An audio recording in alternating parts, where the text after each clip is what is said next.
ಆತ್ಮೀಯ ಬಂಧುಗಳೇ, ಶ್ರೀರಾಮಚರಿತ ಮಾನಸ ಉತ್ತರಕಾಂಡ. ಇದರಿಂದ ನಾವು ಛಂದಸ್ಸುಗಳನ್ನು ತಿಳ್ಕೊಳ್ಳೋಣ.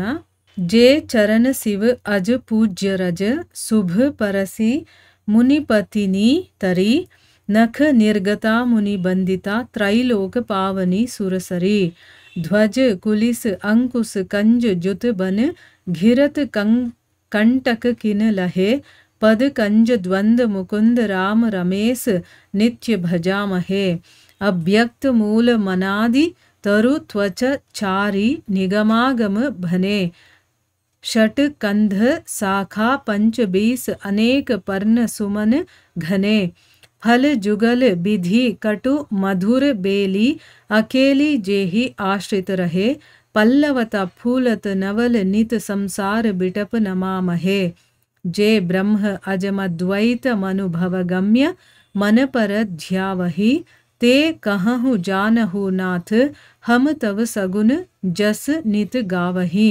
करुणायतन प्रभु सदगुणाकर देव हर बर मागहि मन बचन कर्म विकार तजी तव चरण हम अनुरागहि. ಇವು ಛಂದಸ್ಸುಗಳು. ಈಗ ಇದರ ಅರ್ಥವನ್ನು ತಿಳ್ಕೊಳ್ಳೋದಕ್ಕೆ ಪ್ರಯತ್ನ ಮಾಡೋಣ. ತುಳಸಿದಾಸರು ಹೇಳ್ತಾರೆ, ವೇದ ಪುರುಷರೆಲ್ಲ ವಂದಿಮಾಗದರ ವೇಷವನ್ನು ಹಾಕ್ಕೊಂಡು ಶ್ರೀರಾಮ ಎಲ್ಲಿದ್ನೋ ಅಲ್ಲಿಗೆ ಬರ್ತಾರೆ. ಮತ್ತೆ ಭಗವಂತ ಅವನನ್ನ ಗುರುತಿಸ್ತಾನೆ. ಆದರೆ ಯಾರಿಗೂ ಅವರು ವೇದ ಪುರುಷರು ಅನ್ನೋದು ಗೊತ್ತಾಗೋದಿಲ್ಲ. ಪ್ರಭುವನ್ನ ಬಿಟ್ರೆ ಬೇರೆ ಯಾರಿಗೂ ಗೊತ್ತಾಗೋದಿಲ್ಲ. ಸೊ ಅವರನ್ನ ರಾಮ ಆದರದಿಂದ ಸ್ವಾಗತ ಮಾಡ್ತಾನೆ. ಆಗ ಅವರು ಪ್ರಭುವಿನ ಗುಣಗಾನವನ್ನ ಮಾಡೋದಕ್ಕೆ ಶುರು ಮಾಡ್ತಾರೆ. ನಿರ್ಗುಣ ನಿರಾಕಾರ ನೀನು, ಚರಾಚರ ಜೀವಗಳೆಲ್ಲರೂ ಕೂಡ ಕಾಲಕರ್ಮ ಗುಣಗಳಿಗೆ ಬಲಿಯಾಗಿ ಈ ಭವಸಾಗರದಲ್ಲೇ ಸುತ್ತುತ್ತಾ ಇರ್ತಾರೆ. ಆದರೆ ಯಾರು ನಿನಗೆ ಶರಣಾಗತಿಯಾಗಿ ನಿನ್ನನ್ನೇ ಭಜಿಸ್ತಾರೋ, ನಿನ್ನ ನಾಮವನ್ನು ಜಪಿಸ್ತಾರೋ ಅವರು ಪರಿಶ್ರಮನೇ ಇಲ್ಲದೆ ಭವಸಾಗರವನ್ನು ದಾಟ್ತಾರೆ. ಆದರೆ ಉತ್ತಮವಾದಂತಹ ಲೋಕಗಳು ಸ್ಥಾನದಲ್ಲಿ ಇರುವಂತಹ ಬ್ರಹ್ಮಾದಿ ದೇವತೆಗಳು ಕೂಡ ನಿನ್ನನ್ನು ಆಧರಿಸದೇ ಇದ್ರೆ, ನಿನ್ನ ಭಕ್ತಿಯನ್ನ ಅವರು ಗೌರವಿಸದೇ ಇದ್ರೆ ಅವರು ಕೆಳಗಡೆ ಬಿದ್ದಿರುವಂಥದ್ದನ್ನು ನಾವು ನೋಡಿದ್ದೀವಿ. ಇಂತಹ ಪ್ರಭುವಾದ ನಿನ್ನನ್ನು ನಾವು ಸ್ಮರಿಸ್ತೀವಿ ಅಂತ ವೇದಗಳು ಸ್ಮರಣೆ ಮಾಡ್ಕೊಳ್ಳೋದನ್ನ ನಾವು ಕೇಳಿದ್ವಿ. ಈಗ ಮುಂದುವರೆದು ಹೇಳ್ತಾರೆ, ಯಾವ ಚರಣಗಳು ಹರಿ ವಿರಿಂಚಗಳಿಂದ ಪೂಜಿತವೋ, ಅಂದರೆ ಬ್ರಹ್ಮ ಮತ್ತೆ ಶಿವ ಯಾವ ಚರಣಗಳನ್ನು ಪೂಜಿಸ್ತಾರೋ, ಯಾವ ಚರಣ ರಜಸ್ಪರ್ಶದಿಂದ ಅಂದರೆ ಆ ಚರಣ ಧೂಳಿರುತ್ತಲ್ಲ ಅದರಿಂದ ಮುನಿಪತ್ನಿ ಅಹಲ್ಯ ಇದ್ದಾಳಲ್ಲ ಅವಳು ಉದ್ಧಾರವಾದ್ಲು. ಅಂದರೆ ಅಹಲ್ಯ ಕಲ್ಲಾಗ್ಬಿಟ್ಟಿರ್ತಾಳೆ ಮುನಿಯ ಶಾಪದಿಂದ. ಅವಳನ್ನು ಉದ್ಧಾರ ಮಾಡಿದ್ದು ಆ ರಾಮನ ಪಾದದ ಧೂಳಿನಿಂದ. ಆ ಪಾದ ಟಚ್ ಆಗಿದ ತಕ್ಷಣ ಅಹಲ್ಯೆ ಉದ್ಧಾರ ಆಗ್ತಾಳೆ. ಆ ರೀತಿಯ ಚರಣಗಳು. ಮತ್ತೆ ಯಾರ ಚರಣ ನಖದಿಂದ ಮುನಿಜನ ವಂದಿತ ತ್ರೈಲೋಕ್ಯ ಪಾವನಿ, ಅಂದರೆ ಎಲ್ಲ ಮುನಿಗಳು ವಂದಿಸುವಂತ ಪೂಜಿಸುವಂತಹ ಮತ್ತೆ 3 ಲೋಕಗಳನ್ನು ಪಾವನ ಮಾಡುವಂತಹ ದೇವನದಿ ಗಂಗೆ ಹರಿತಾಳೋ, ಧ್ವಜ ವಜ್ರ ಅಂಕುಶ ಕಮಲ ಈ ರೀತಿಯ ಚಿಹ್ನೆಗಳಿಂದ ಕೂಡಿರುವಂತಹ ಯಾರ ಚರಣಗಳು ವನಗಮನದಲ್ಲಿ ಘಾಸಿಗೊಂಡ್ವೋ, ಅಂದರೆ ಈಗ ಕಾಡಲ್ಲೆಲ್ಲ ಓಡಾಡ್ತಾನಲ್ಲ ಆಗ ಆ ಒಂದು ಚರಣಗಳು ಆ ವನದಲ್ಲೆಲ್ಲ ಓಡಾಡಿ ಅದೆಲ್ಲ ನೋವಾಗಿದೆಯೋ, ಹೇ ಮುಕುಂದ, ಹೇ ರಾಮ, ಹೇ ರಮಾಪತಿ, ನಾವು ನಿನ್ನ ಅಂತಹ ಚರಣಕಮಲಗಳನ್ನು ನಿತ್ಯವೂ ಭಜಿಸ್ತೀವಿ ಅಂತ ಹೇಳ್ತಾರೆ. ಮತ್ತೆ ಈ ಸಂಸಾರ ವೃಕ್ಷಕ್ಕೆ ಪರಬ್ರಹ್ಮನಾದಂತಹ ನೀನೇ ಮೂಲ.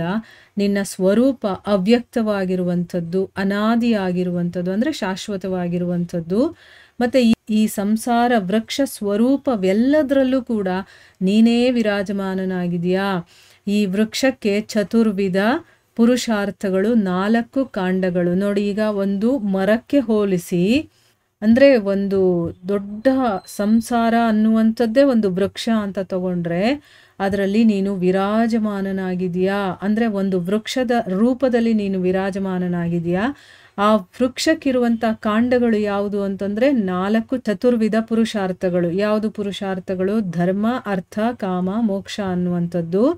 ಆಮೇಲೆ ಅದಕ್ಕೆ ಷಡ್ಭಾವ ವಿಕಾರಗಳು, ಅಂದರೆ ಉತ್ಪತ್ತಿ, ಅಸ್ತಿತ್ವ, ವೃದ್ಧಿ, ವಿಪರಿಣಾಮ, ಅಪಕ್ಷಯ ಮತ್ತು ವಿನಾಶ. ಈ 6 ರೆಂಬೆಗಳಿದೆ ಅದಕ್ಕೆ. ಆಮೇಲೆ ಜಡ ಚೇತನಾತ್ಮಕವಾದಂತಹ ಈ ಜಗತ್ತಿಗೆ 25 ತತ್ವಗಳಿದೆ. ಈಗ ಇದರಲ್ಲಿ ಜಡಾನೂ ಇದೆ, ಚೇತನಾನೂ ಇದೆ, ಎರಡೂ ಸೇರ್ಕೊಂಡಿರುವಂಥದ್ದು 25 ತತ್ವಗಳು ಯಾವುದು ಅಂತಂದರೆ ಪಂಚಮಹಾಭೂತಗಳು, 5 ಮಹಾಭೂತಗಳು, ಪಂಚ ತನ್ಮಾತ್ರೆಗಳು, ಮತ್ತು ದಶ ಇಂದ್ರಿಯಗಳು, ಮತ್ತು ಮನೋಬುದ್ಧಿ ಅಹಂಕಾರ ಚಿತ್ತ ಎನ್ನುವಂಥ 24 ಜಡಗಳಿದೆ. ಇನ್ನು ಚೇತನವಾದಂತಹ ಜೀವ ಒಂದಿದೆ. ಹೀಗೆ 25 ತತ್ವಗಳಿದೆ. ಇವೆಲ್ಲ ಕೊಂಬೆಗಳು. ಅಸಂಖ್ಯಾತವಾಗಿರುವಂತಹ ಭೋಗ್ಯ ವಸ್ತುಗಳಿದೆಯಲ್ಲ, ಈ ಒಂದು ಜಗತ್ತಲ್ಲಿ ಸಿಗುವಂತಹ ಭೋಗ್ಯ ವಸ್ತುಗಳು ಅದೆಲ್ಲ ಎಲೆಗಳು ಮತ್ತು ಹೂಗಳು ಅಂತ ಹೇಳ್ತಾ ಇದ್ದಾರೆ.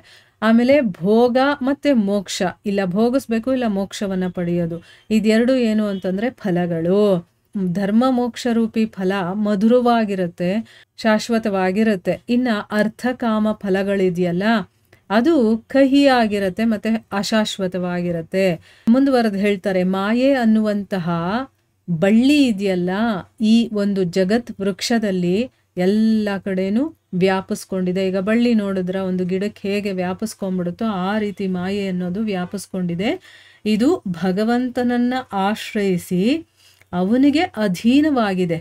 ಅದು ಭಗವಂತನನ್ನೇ ಆಶ್ರಯಿಸಿರೋದು. ಈಗ ಮರವನ್ನು ಹೇಗೆ ಬಳ್ಳಿ ಆಶ್ರಯಿಸುತ್ತೋ ಆ ರೀತಿ ಆಶ್ರಯಿಸುತ್ತೆ, ಅವನಿಗೆ ಅಧೀನವಾಗಿದೆ. ಭಗವಂತನನ್ನು ಯಾರು ಭಜಿಸ್ತಾರೋ ಅವರು ಈ ಮಾಯೆಯನ್ನು ದಾಟಿ ಹೋಗ್ತಾರೆ. ಇದನ್ನು ಭಗವದ್ಗೀತೆನಲ್ಲೂ ಹೇಳಿದ್ದಾನೆ ಭಗವಂತ. ಯಾವುದು ಅಂತಂದರೆ 7ನೇ ಅಧ್ಯಾಯ 14ನೇ ಶ್ಲೋಕ, ಮಾಮೇವಯೇ ಪ್ರಪದ್ಯಂತೆ ಮಾಯಾಮೇತಾಂ ತರಂತಿತೆ. ಅಂದರೆ ನನ್ನ ಮಾಯೆಯನ್ನು ಯಾರು ನನ್ನನ್ನು ಭಜಿಸ್ತಾರೋ ಅವರು ದಾಟ್ಕೊಂಡು ಹೋಗ್ತಾರೆ ಅಂತ. ಈ ಮಾಯೆಯ ವಿಸ್ತಾರ ಇದೆಯಲ್ಲ ಇದು ನಿತ್ಯ ನೂತನವಾಗಿ ಜರುಗ್ತಾ ಇದೆ ಅಂತ ವೇದಗಳು ಆಗಮಗಳು ಎಲ್ಲ ಸಾರ್ತಾ ಇದ್ದಾವೆ. ಸಂಸಾರ ವೃಕ್ಷರೂಪದಿಂದ ನೀನೇ ಕಾಣಿಸ್ತಾ ಇದೆಯಾ. ಸಂಸಾರ ವೃಕ್ಷರೂಪಿಯಾದಂತಹ ಓ ರಾಮ ನಿನಗೆ ನಮಸ್ಕಾರಗಳು. ಈ ಸಂಸಾರ ವೃಕ್ಷವನ್ನು ನೋಡಿದಾಗ ನೀನೇ ನಮಗೆ ಕಾಣಿಸ್ತಾ ಇದೆಯಾ, ಅದಕ್ಕೋಸ್ಕರ ನಿನಗೆ ನಮ್ಮ ನಮಸ್ಕಾರಗಳು ಅಂತ ಹೇಳ್ತಾರೆ. ಆಮೇಲೆ ಪರಬ್ರಹ್ಮನು, ಜನ್ಮರಹಿತನು, ಅದ್ವೈತನು, ಮನಸ್ಸಿಗೆ ಅಗೋಚರನು, ಅನುಭವ ಗಮ್ಯನು ಅಂತ ಕೆಲವರು ಭಾವಿಸಿ ನಿನ್ನನ್ನು ಧ್ಯಾನಿಸ್ತಾರೆ. ಹೀಗೆ ತಿಳಿದವರು ಕೂಡ ತಿಳ್ಕೊಳ್ಳಿ, ಆದರೆ ನಾವು ಮಾತ್ರ ನಿತ್ಯವೂ ನಿನ್ನ ಸಗುಣ ಯಶೋಗಾನವನ್ನೇ ಮಾಡ್ತೀವಿ. ಅಂದರೆ ಜನ್ಮರಹಿತ, ಅದ್ವೈತ, ಮನಸ್ಸಿಗೆ ಕಾಣಿಸ್ಕೊಳ್ದೇ ಇರುವಂಥವನು, ಅನುಭವಕ್ಕೆ ಬರದೇ ಇರುವನು ಅಂತ ಬೇಕಾದಷ್ಟು ಜನ ಆ ರೀತಿ ನಿನ್ನನ್ನು ಧ್ಯಾನ ಮಾಡ್ತಾರೆ. ಆದರೆ ನಾವು ಮಾತ್ರ ನಿನ್ನ ಸಗುಣ ಯಶೋಗಾನವನ್ನು ಮಾಡ್ತೀವಿ ಅಂತ ವೇದ ಪುರುಷರು ಹೇಳ್ತಾ ಇದ್ದಾರೆ. ಆಮೇಲೆ ಹೇಳ್ತಾರೆ, ಹೇ ಕರುಣಾನಿದೆ ಸದ್ಗುಣ ರಾಶಿ ಪ್ರಭೋ, ಹೇ ದೇವ, ನಮ್ಮ ಮನ ವಚನ ಕರ್ಮಗಳ ವಿಕಾರವನ್ನು ಕಳೆದು ನಿನ್ನ ಚರಣಗಳಲ್ಲೇ ಅನುರಾಗ ನಮಗೆ ಉಂಟಾಗಬೇಕು, ಅದರಲ್ಲೇ ನಮಗೆ ಆಸಕ್ತಿ ಇರಬೇಕು. ಆ ರೀತಿ ನೀವು ನನಗೆ ಅನುಗ್ರಹಿಸಿ ವರವನ್ನು ಕರುಣಿಸು ಅಂತಂದ್ಬಿಟ್ಟು ವೇದ ಪುರುಷರು ಕೇಳ್ಕೊಳ್ತಾರೆ. ಅಂದರೆ ಸದಾ ನಿನ್ನ ಚರಣಗಳಲ್ಲೇ ನಮ್ಮ ಮನಸ್ಸಿರಬೇಕು, ಅದನ್ನು ಬಿಟ್ಟು ಬೇರೆ ಕಡೆ ಹೋಗಬಾರ್ದು. ಆ ರೀತಿ ವರವನ್ನು ಕರುಣಿಸು ಅಂತಂದ್ಬಿಟ್ಟು ಇಲ್ಲಿ ಬೇಡ್ಕೊಳ್ತಾ ಇದ್ದಾರೆ. ಎಷ್ಟು ಚೆನ್ನಾಗಿ ಅವರು ಪ್ರಾರ್ಥನೆ ಮಾಡ್ಕೊಂಡಿದ್ದಾರೆ ನೋಡಿ. ಮುಂದುವರೆದೇನಾಗುತ್ತೆ ಅಂತ ನಾವು ಮುಂದಿನ ಭಾಗದಲ್ಲಿ ತಿಳ್ಕೊಳ್ಳೋಣ. ಹರೇ ಕೃಷ್ಣ.